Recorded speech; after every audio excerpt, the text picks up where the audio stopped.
A special thank you to each of our subscribers who make this channel possible. Here's today's story. In a bold move aimed at addressing the growing challenges posed by overseas competition and ongoing Russian aggression, Ursula von der Leyen, the President of the European Commission, unveiled a groundbreaking proposal for a €2 trillion ($2.3 trillion) budget covering the years 2028 to 2034. This ambitious plan, touted as the most extensive ever proposed by the EU, seeks to enhance Europe's security, bolster its competitiveness, and provide significant aid to war-torn Ukraine. However, the proposal has already met substantial pushback from Germany, the European Union's largest economy, which has deemed the budget unacceptable.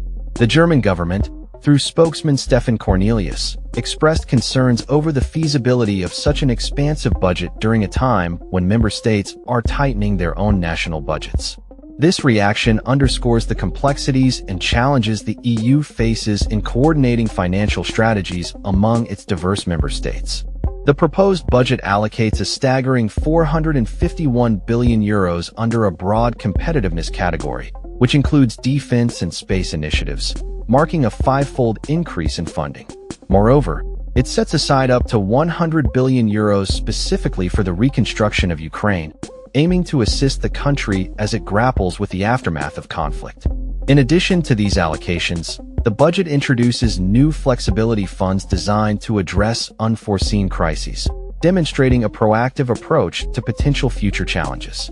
Despite these ambitious goals, the German government's rejection signals a significant hurdle for the proposal.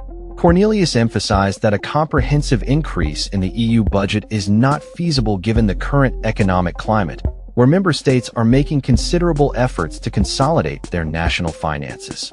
Germany's stance is further complicated by its opposition to the European Commission's suggestion that companies with a turnover exceeding €100 million should contribute more in taxes, a move seen as necessary to fund the proposed budget. The budget proposal has also drawn criticism from various agricultural unions, which are concerned about potential reforms to the EU's substantial agriculture subsidies. The European Commission has indicated that under its plans, €300 billion would remain available to support farmers, a significant reduction from the current budget that allocates approximately €387 billion for this purpose. Farmers have expressed their discontent, warning against cuts that could jeopardize their livelihoods. In a show of solidarity, hundreds of farmers protested outside the European Commission building in Brussels, organized by the agricultural lobby group Kopakojika, branding the day as a Black Wednesday for the farming community. The protests highlight the growing discontent among European farmers, who have previously voiced their frustrations over cheap imports, low profit margins, and stringent environmental regulations. Hungary's Prime Minister Viktor Orbán has also chimed in, criticizing the proposal for prioritizing funding for Ukraine at the expense of European farmers, tapping into rural anger as the budget discussions unfold. As the EU gears up for what promises to be a contentious two-year negotiation period between the European Parliament and the 27 member states, the stakes are high. The previous budget, covering 2021 to 2027, was valued at around €1.2 trillion and was supported by national contributions and EU-generated revenue. The new budget proposal faces the added complexity of addressing debts incurred during the COVID pandemic, which saw member states collectively borrow €800 billion to support the bloc's economy. These debts are projected to cost member states between €25 billion to €30 billion annually starting in 2028. In response to the financial demands, the European Commission plans to raise approximately €58 billion each year through various means, including a carbon border tax and levies on electronic waste.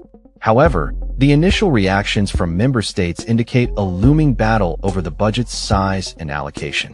While France's Europe Minister Benjamin Haddad praised the ambition behind the proposal, representatives from frugal states like the Netherlands have voiced concerns about its overall cost. Members of the European Parliament have also expressed dissatisfaction, arguing that the proposed budget does not adequately address essential priorities such as climate adaptation and agricultural support. A joint statement from EU lawmakers emphasized that the current proposal represents a real-terms investment and spending freeze, calling for a re-evaluation of the budget's allocations to ensure they align with the EU's long-term goals. As discussions continue, the future of the EU budget remains uncertain. With significant divisions among member states and mounting pressure from various interest groups, the path forward will require careful negotiation and compromise. The outcome will not only shape the EU's financial landscape for the next decade, but also influence its ability to respond effectively to both internal and external challenges. That's all for this story. We upload videos every day covering many different subjects, so hit that subscribe button to stay informed. Thanks for watching.